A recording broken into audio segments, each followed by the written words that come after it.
Werkudara tangiya ana bak wigati ingkang bakal rinembug sena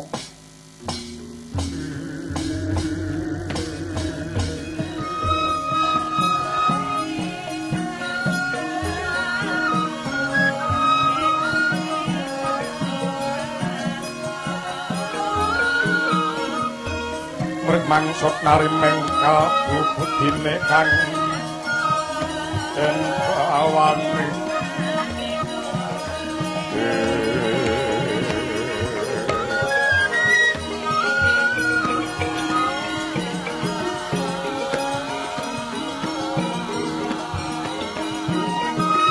nganing prasukari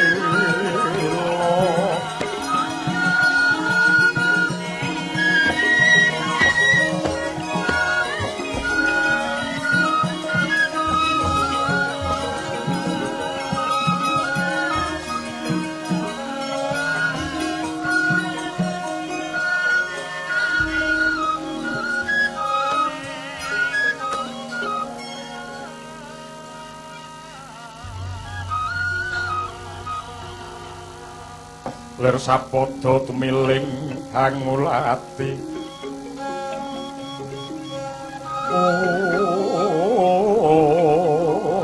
Spita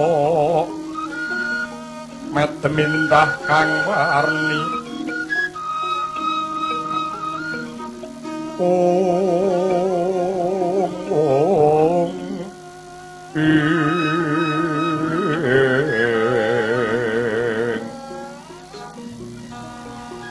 mitering tamananon sakar warsiki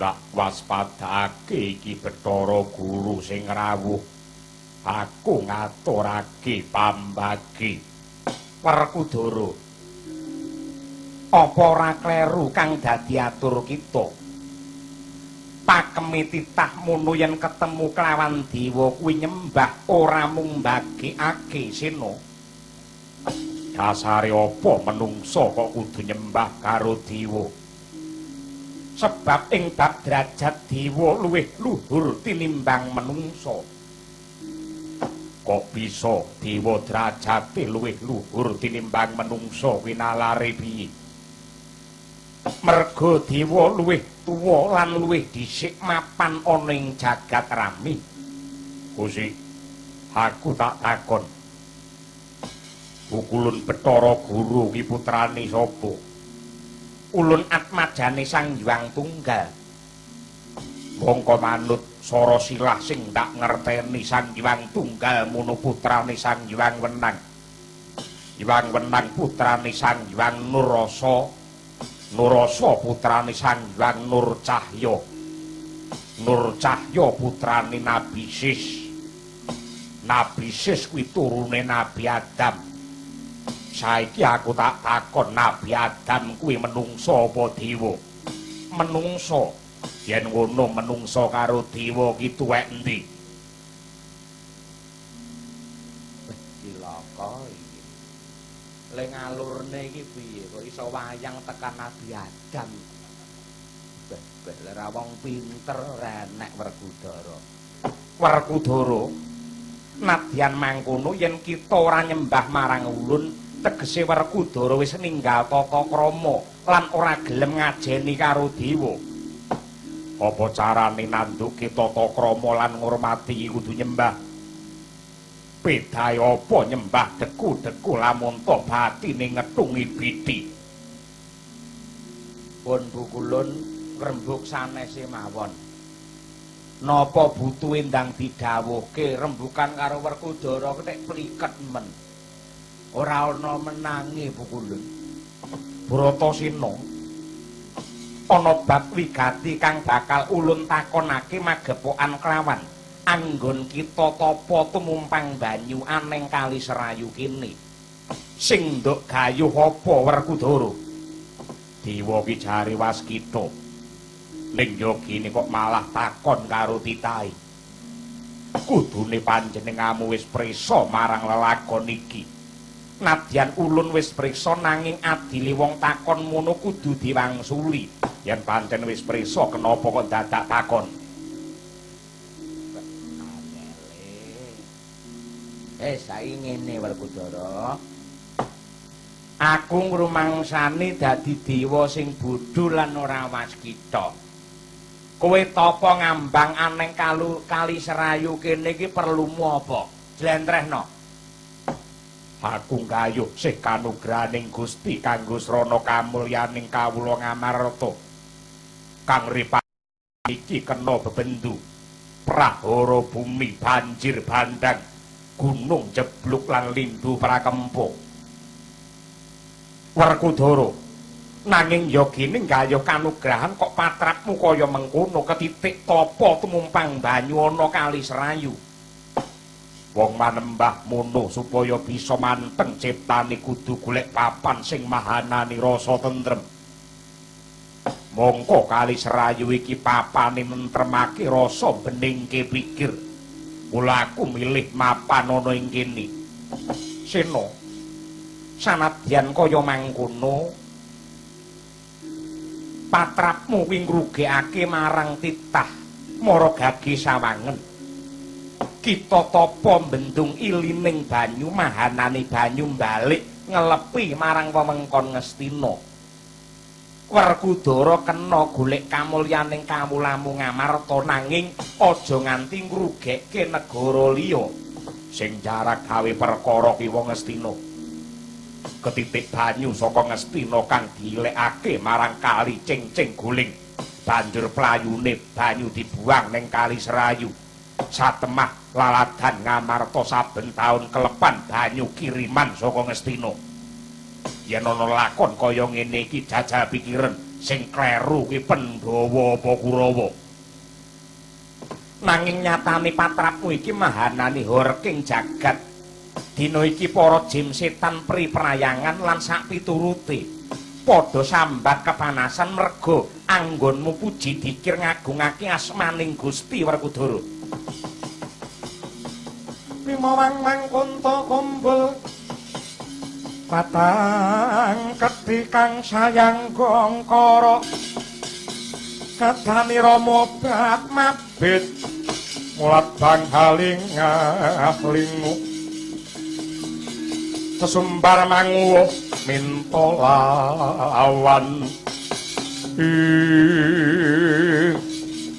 bukulun sak ngertiku menungso kuwi titah sing urip ana marca padha iki wigatine supaya nyembah lawan pangeran mongko cak-cakane panembah mono ing antarane puji dikir sarta ndedonga marang Gusti lan wis cetha setan iblis kuwi titah sing ora gelem tunduk karo panembah mula gaweane golek kanca ngura-godha menungso supaya kena dilaropake marang kanistan ing atase patrapku iki luhur lan becik malah kok pambengi merga kowe abot karo sambate iblis malah jubriya rasaning atiku satemah tuwuh tandha pitakon sejatine Bathara Guru ki dewane kautaman apa dewane berkasaan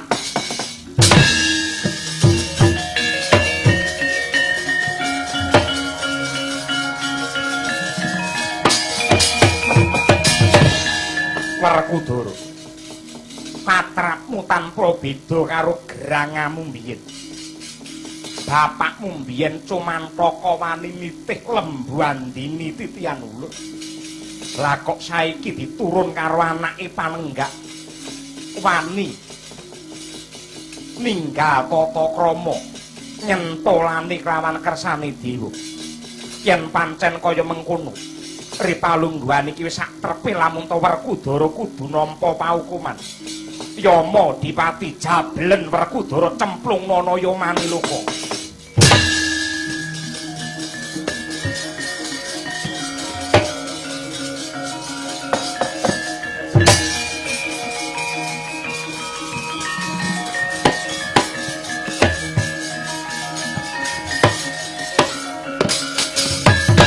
Ayo Werkudara, Bosik. Bosik piye? Manut tak cemplungke Candra Dimuka. Aku tak takon. Anggonmu nyiksa karo titah nyemplungke menungsa ana Candra Dimuka ki ngawur apa ana pranatane. Mesti ana pakeme ana aturane dina iki sapa sing kudu tak siksa, dina iki sapa sing kudu tak lebokke Candra Dimuka. Yen pancen ana pakeme aku tak takon.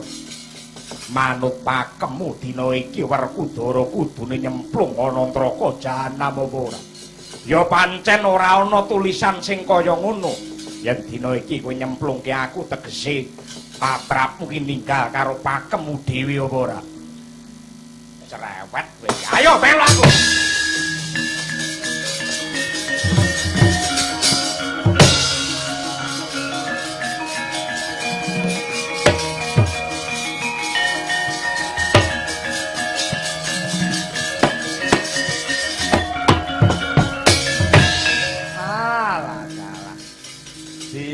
Dewa wis do bobrok morale tenan. Ing atase ana wong ibadah, wong manembah parandine malah cemplungke ning Candra Dimuka le. Pandhawa Kresna, dulurmu nampa pasiksan kowe nek begegek ngono wae iki piye?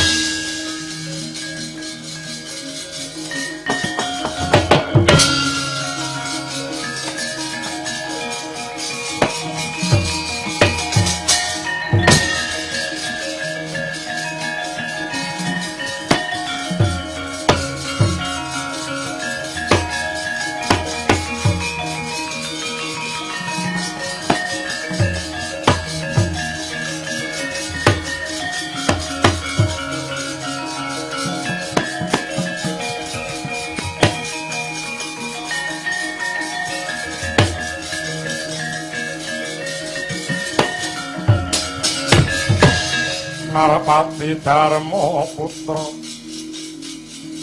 nyangari kanan Jaya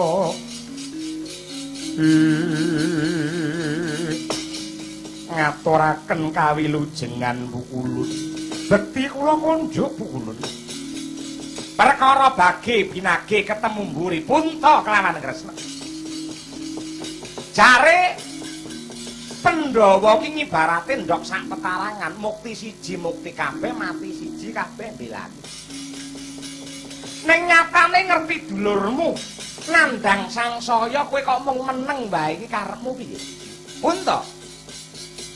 Werkudara dibanjut dewa, digodhog dipanggang ana Candra Dimuka kowe nek meneng wae piye?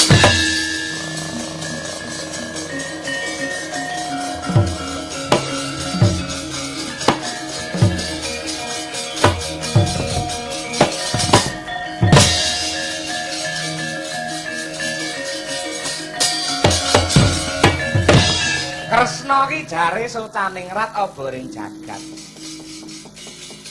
Mangka dadi srana pengayomane para Pandhawa. Ana Pandhawa salah siji sing diglandang ana ing Candra Dimuka. Kowe kok meneng wae. Njur Wisnumu ki ning endi?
dudu wayahe.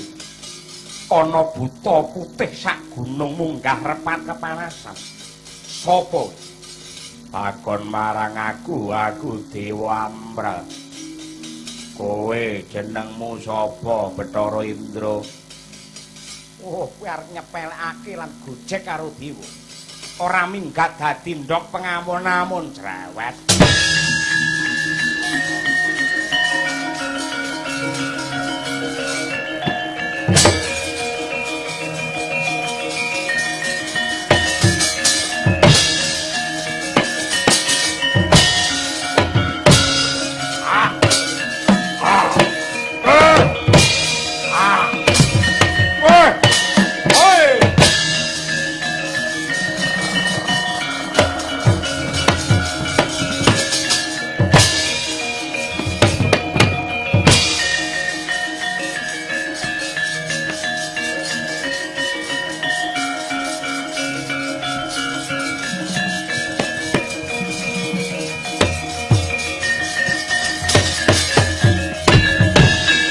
Ireng sak gunung sapa? Amradewa. Ora minggat obong dahana murut. Janji dewa ora iso njejekne adil. Sungsang bawana balik kamu.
Aduh, cilaka pukulun.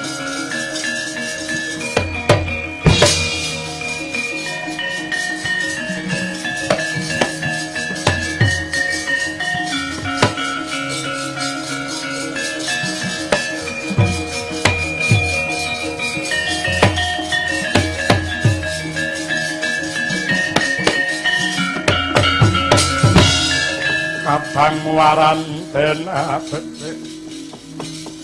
besok mendemo baris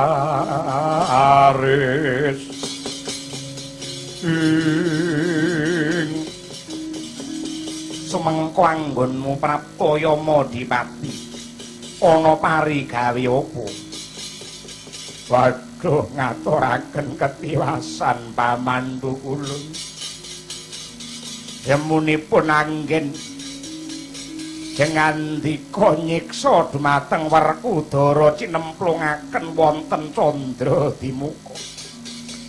Menika andadosaken ngalam donya horeg titah boten narimakaken unjuk rasa wonten kayangan.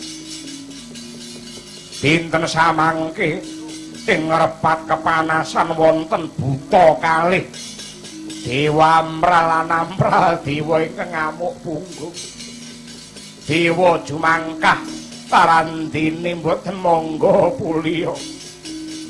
Menika kados pundi pukulun?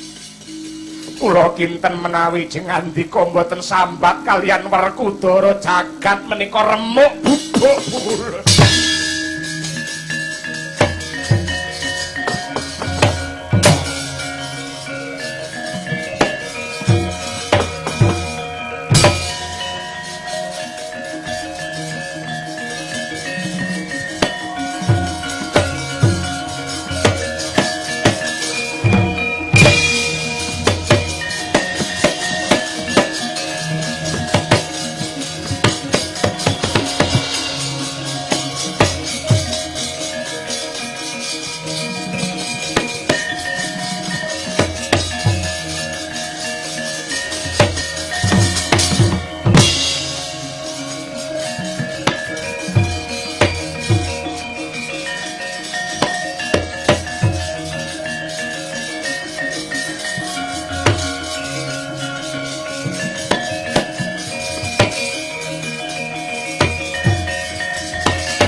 Sarta Godha guru kula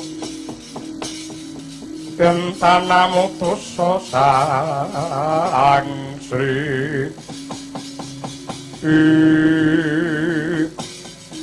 Werkudara ulun ingkang prapta ing Candra Dimuka. Werkudara kowe aja teka aku sing kaget.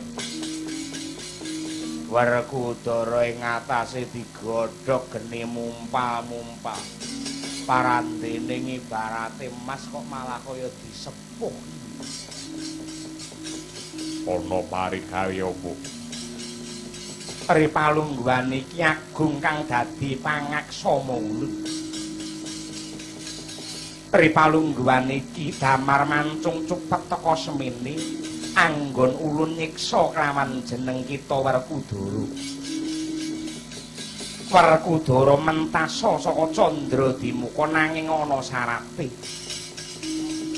Jeneng sira kena ninggalake papan iki lamun to duwe kesaguhan nyirnakake buta loro ingkang barangamu ana repat kepanasan. Sing gedhe pangapuramu pulu. Wis dadi sumpah lan prasetyaku. Werkudara ora bakal ninggalake Candra Dimuka. Pita apa aku bali marang negaraku yen ra iso menehi oleh-oleh karo bangsaku. Sadurunge aku entuk kanugrahaning Gusti ora bakal aku mentas saka papan kene. Kowe becik Werkudara ajur mumur dadi awu.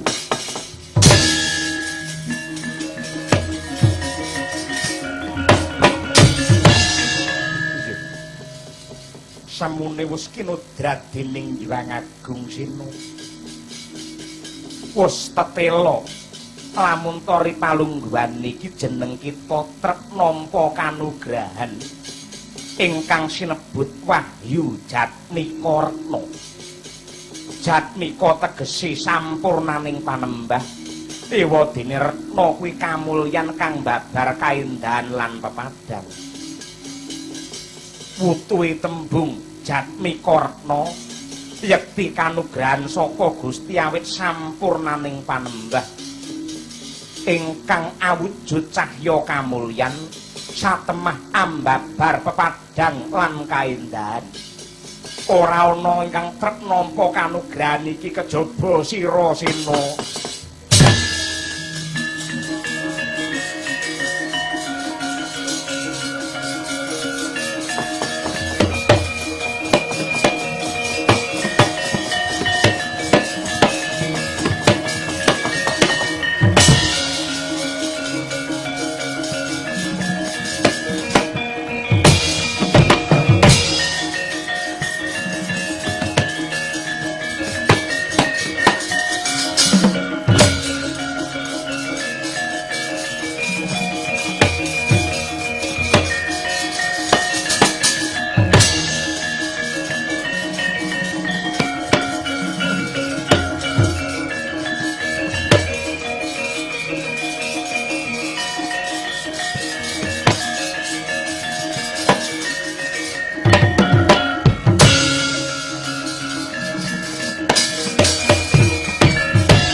Jayamrata Gerbu Tenak. Ayo saanane para dewa tandhing ana Dewa Amra. Janji dewa ra iso njejekne adil. Kayangan nak dadekake Karang Jinggo.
melu ngayu Bagya Dimas. Dene Yayi Njodipati Kuwawa. Sariramu sumunar mawa cahya. Kabukten lamun ta wis antuk sarta anggregem Nugraha. Pun Kakang melu marem Dimas. Semanten ugi kula, Gus. Kanthi temening panembah rosaning pangibadah tuwajuing patrap semedi satemah paduka Ndarasena pikantuk kanugrahan ingkang sinebat wahyu Jatmika Retna. Mugi-mugi kanugrahan wahyu menika boten namung ambabar kamulyan tumraping negari Ngamarta, nanging saged malimbar dumateng warga ageng KBPR Arta Kencana ingkang ambawarsa kaping selangkung. Wiwit saking pangarsa lan sedaya para anggotanipun mugi tansah manggihayu lan rahayu sinurung rosaning panembah lan pangibadah satemah antuk kamulyan sumunar mawa cahya nenggih KBPR Arta Kencana. Dene kula pun Semar ingkang ngayahi wajib ingkang nindakaken ing reh samubarangipun ngurmaosi kathah ing reh kalepatanipun mila nyuwun gunging samudra pangaksami kanthi sesanti sak beja-bejane kang lali isih beja kang eling lan waspada sepisan merdika tetep merdika ing salaminya. Donga slamet sinurung Kiai Berkah slamet. Slamet to sing nanggap, slamet to sing ditanggap, slamet to sing nonton tanggapan.